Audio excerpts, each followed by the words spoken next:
Hi Shubhankar, how are you? I'm good. How are you, Shoya? I'm good as well. How have you been? How are you Well, coping with the lockdown? yeah, like I got my score, so that was some positive thing out of the entire lockdown situation. I can imagine. Yeah, working from home has been quite stressful. I can understand. Shubhankar, can you just introduce yourself to us? Yeah, sure. So my name is Shubhankar Bharadwaj, and I was taking GMAT coaching at the Jamboree Gurgaon Center, the one in Sector 14, and I've been working for over 3 years in the field of IT. So I had started my career with TCS, Tata Consultancy Services, and recently I've been working for Avisva LLC in Gurgaon. So that's a US-based IT consulting firm, a small firm. So right now, with my plans to pursue MBA for class of 23, 24. So with that perspective, I started preparing for GMAT in January. So I got a score of 710. So I just gave it last week. Sorry, this week, Thursday.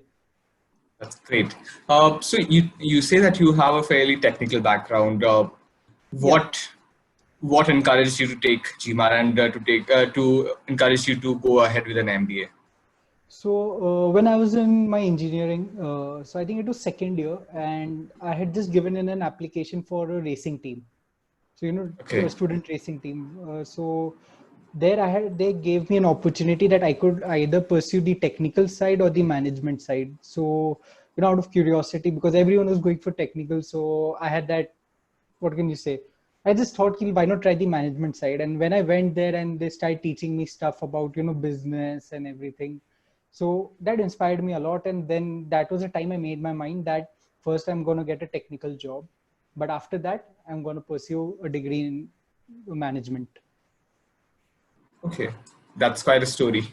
Yeah. So so when you went ahead with your decision to go for an MBA and thereby to give GMAT, Yeah. uh, what made you choose Jamboree? What made you feel that Jamboree is the right choice?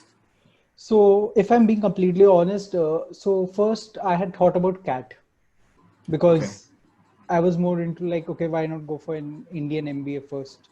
So one of the issues I faced was managing it with my job, because like, working for 8, 9 hours a day and then, studying every day is not very easy. And one of the issues with CAT, I would say, is that if you're from an engineering background and you're aiming for the best colleges, they have very unrealistic expectations from you just to, clear the, what can I say, the first round. So one Okay. of the advantages of GMAT, what I feel is that, okay, the score is a criteria, but your profile equally matters. So you have a fighting chance there. So that was the only reason. So I gave my CAT. I couldn't prepare for it at all. I got some 89 percentile. So I was like, okay, I'm done with the Indian part. Now it's time to, consider ISB, SPJ, and foreign universities. So that's when I started looking into GMAT. And one of the, like, a colleague of mine who was going for MBA at some IIM, he suggested that why don't you check out Jamboree? They are quite good. So I booked an appointment with the Sector 14 Center. So I met Khalid there, and he told me about the program and the weekend classes and everything. So I found it that, okay, weekend classes, I could manage it with my work. It was near my place. So these factors were one of the primary reasons Jamboree. So I would say word of mouth was the biggest reason why I chose Jamboree over any other coaching center. Uh, what do you feel about your decision now? Do you think I, it was the right one? I totally, vouch that I took a very good call. That like like even Vishal sir and Akansha ma'am, amazing faculty, and the support and everything they gave me. Like I would consider myself very lucky that I had the opportunity that they were my teachers, and I would also consider myself very lucky that I went ahead with Jamboree. Like I did not look into other ऐसा नहीं था कि I went to Jamboree, then I was like, okay, let me check some other, because I booked the appointment that I was happy with whatever they said and whatever they showed me, like everything. I was like, okay, here's the payment. Like I took out my card, I made the payment. So very good decision, and I'm extremely happy. And even though that lockdown and everything happened, like my classes like were supposed to end at the end of March, and the lockdown came in and the last couple of classes were online. But even after that, both sir and ma'am gave me a lot of support, like on the phone, on WhatsApp. I could just send them whatever, and they would give their feedback. They would tell me what next steps I should take. And throughout these 7 months, they have been very supportive to me. So That sounds really good. yeah, so I think without them, this was impossible. I'm glad. Yeah. So, Shubhankar, what stood out for you? As in, are there some specific classes which you feel are the most important ones for an aspirant, ones that are key? So, what stood out for you while preparing for Jamboree? So With Jamboree? yeah, so one thing was there that it was made very clear by sir and ma'am that a lot of like the thing you need to do in GMAT is plan and know your strengths and weaknesses. So if we talk about the quant part, so I'm from an engineering background, so it was pretty natural for me. But if I'm being honest, it's not to be taken lightly. I understand. So there's you just can't relax here. Okay, yeah, I have been in an engineering college and everything, so you just can't go like, okay, yeah, who cares about maths, I'll just focus on verbal. That's a very wrong approach. And one more thing is that 51 is something everybody wants, but getting to 51 is not a piece of cake. It's not like, okay, I can solve questions. That's not enough. Because I'll tell you, like, I used to do those quantitative questions before class, the ones we had to do. I would be like, oh, so easy. Then Vishal sir would give us the questions, and I was like, oh my God, what is happening? Like, what kind of questions are these? And then he would explain it, and then I was like, okay. So conceptually, for quants, you need to be strong. You need to know how to apply it, and you need to know how to apply and solve it in under 2 minutes. Because quants is something that requires a lot of time management for me, because I can easily get distracted by a question. So I had to put a lot of mind into it that, okay, I need to get this done under 2 minutes. So that was a challenge for me, and Vishal sir helped me a lot. Like, he made me, practice a lot of those formula sheets he had given me. So like he asked me to do one every week, and he used to he gave me questions, and then he told me complete this, complete that, the mocks and everything. So quants, I would say nobody should take it lightly just because they're strong about it, because the questions, once you're in that 49 range, are very difficult, and you can't just just go in and say, okay, I can solve this, no issues. So for quants, I would say that. And for verbal, I would say that so if I'm being honest completely, critical reasoning came very naturally to me. Okay, so I remember Akansha ma'am made us make notes about everything. Then she gave it as an assignment that make notes, the entire critical reasoning notes, like all the kinds and examples and how to approach the questions. So I did all that. But if I'm being truly honest, CR was very natural to me. Like, I could read the question and I would know how to answer it. So CR, and I would say the same would go for RC also, because RC is again like how well you read and comprehend it. Like, there were mapping techniques. So I would make a map in my mind. I wouldn't write down things to save time and all, because for some reason I had this fear in quants. Like in quants, we had 2 minutes per question was set in my mind, but in verbal, it was less than 2 minutes. So I was always worried that as difficulty will increase, it would be very difficult for me to maintain it. So I would always, in RC, I would try to make as much time as I could, because RC is normally what you get 4 questions. So you get around 7 minutes to do it. So reading the passage and doing all the questions, I would aim to finish it under 5 minutes. So, I could make time for the other sections of the exam. The last but not the least, I would say, and I still fear it honestly, is sentence correction. And Akansha ma'am helped me a lot with it. Gave me tons of questions, mailed me, asked me how I was doing, like addressed all my doubts and everything. So for sentence correction, I would say it's that one thing which even today, if somebody would come to me with a question, can you look at this question, I would be nervous about it. So for sentence correction, what I did was I practiced a lot. Like, I'm pretty sure 400 questions, 500 questions to honge aaram se. Wherever I could find questions, if I was done with questions, Akansha ma'am के questions हो गए, तो मैं GMAT club से questions देखना start कर चुका था.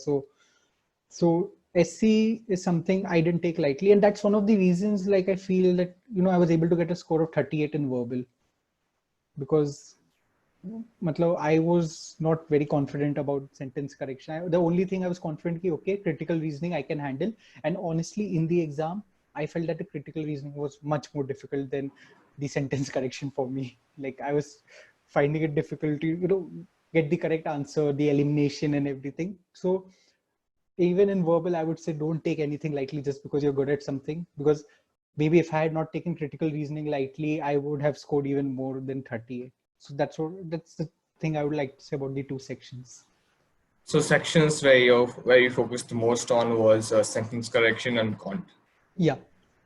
Quant, I would say, was one of the reasons for extra focus was that it had been 3 years and I had given CAT. So I realized, okay, it's not the same as like my skills are not on that level that they used to be in college because placement and all, we used to do all this only. So I was with that impression, okay, placement mein kar liya, so why not again?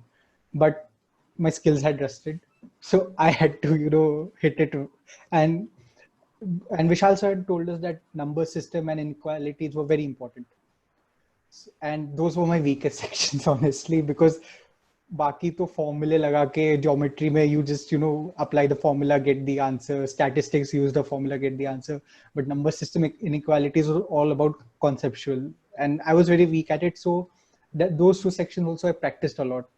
Like even if I had done the question, I would redo the question again, so that I'm getting 100% correct. Like those quantitative handout sections and everything, I must have done like 4-5 times, so that I was getting 100% accuracy. And that would, also give me a bit of confidence. Ki, okay, I know it.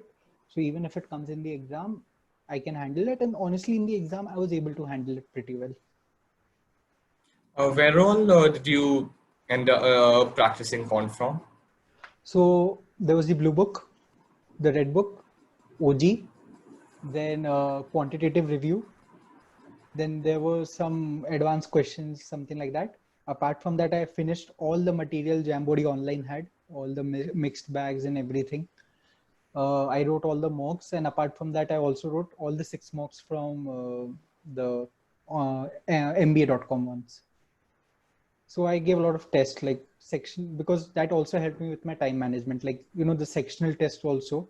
So, doing 31 questions in 62 minutes ka practice hamesha raha mere paas. So did the Jamboree study material specifically, did you find it useful?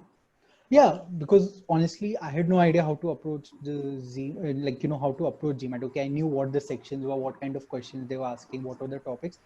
So I didn't know how to, like, data sufficiency was a very new concept for me. Like I'd never done it before. So I would say that Jamboree material helped me a lot. Even the theory, like they had given in the red book before the QB section, which we call it. So even the theory there was very clear, and combined it with Vishal sir's teaching. So conceptually, I was very clear with all the topics they had. So I would say the Brilliant. material more than enough. Sounds good. So what are your plans going forward? Have you shortlisted some universities for yourself? Yeah, so like pehle to I would prefer the ISB and the round one deadlines for ISB. That's my primary target. But apart from that, I'm also targeting the T20 colleges from USA, Canada, then UK, France. So I'm also contemplating an international MBA because I would like to, have a change. Like I need to get into this as soon as possible. So because of the Corona situation, I'm not too sure like how am I approaching it. So I intend to talk to the consultants in Jamboree. So I finished my exam on Thursday. So I was like, okay, this weekend I need to relax because it's been a long time. It's almost 7 months of, practice and studies and that constant stress. So I was like, after this weekend, I'll get in touch with Khalid from the center, and he could help me get in touch with the folks at the admissions department. That sounds like a good plan. Yeah. Just one last question, Shubhankar. So, any piece of advice for students who will be taking their exams soon, or any thoughts that you feel that they should go about their exams this way, their preparation this way? Yeah, so I would like to say a couple of things. First, I would say, I have friends who are very concerned about quants, that it's very weak for them. They're always like, oh my God, my quant is very weak. I can't, how will I do this? So I would just say, just because your quants is weak doesn't mean that you can't just like, I must have made around 10 mistakes in the paper and I still managed a 49. I focused on my verbal because I knew verbal pulls your score more compared to 51 and 30 may you get less, but 49 and 38 is giving you 700 plus. So focus on verbal also with the aim that you can come as close to 40 as possible, so that even if you miss out something on the quant section, like if your score is a bit on the lower side, overall your score improves a lot. So I would say that, because I know people who had the approach that, okay, I'll aim for 51 in quants and whatever I get in verbal. And 51 in quants is not a joke. Like many people just think that, okay, I'm from engineering, I'll be able to get 51. It's not easy. And you can't just take it lightly. So I would just say that focus on verbal also, because verbal pulls your score a lot. So that's one thing I would like to Okay. point out. And second, I would say, don't underestimate GMAT. Just because you're able to get the questions correct and everything doesn't mean that you may have a good day at the exam. Like, be confident, don't be overconfident about GMAT. Those are just a couple of things I'd like to point out.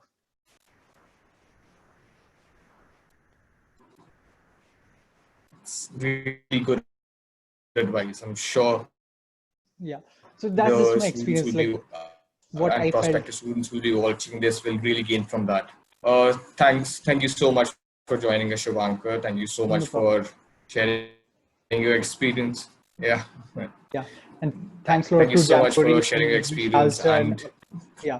congratulations. Thank you so much.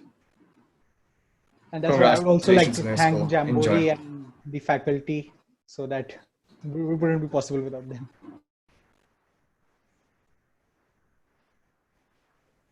All right then. Thank you so much. Okay. Have a good day. Bye. You too, and all the best. Thank you.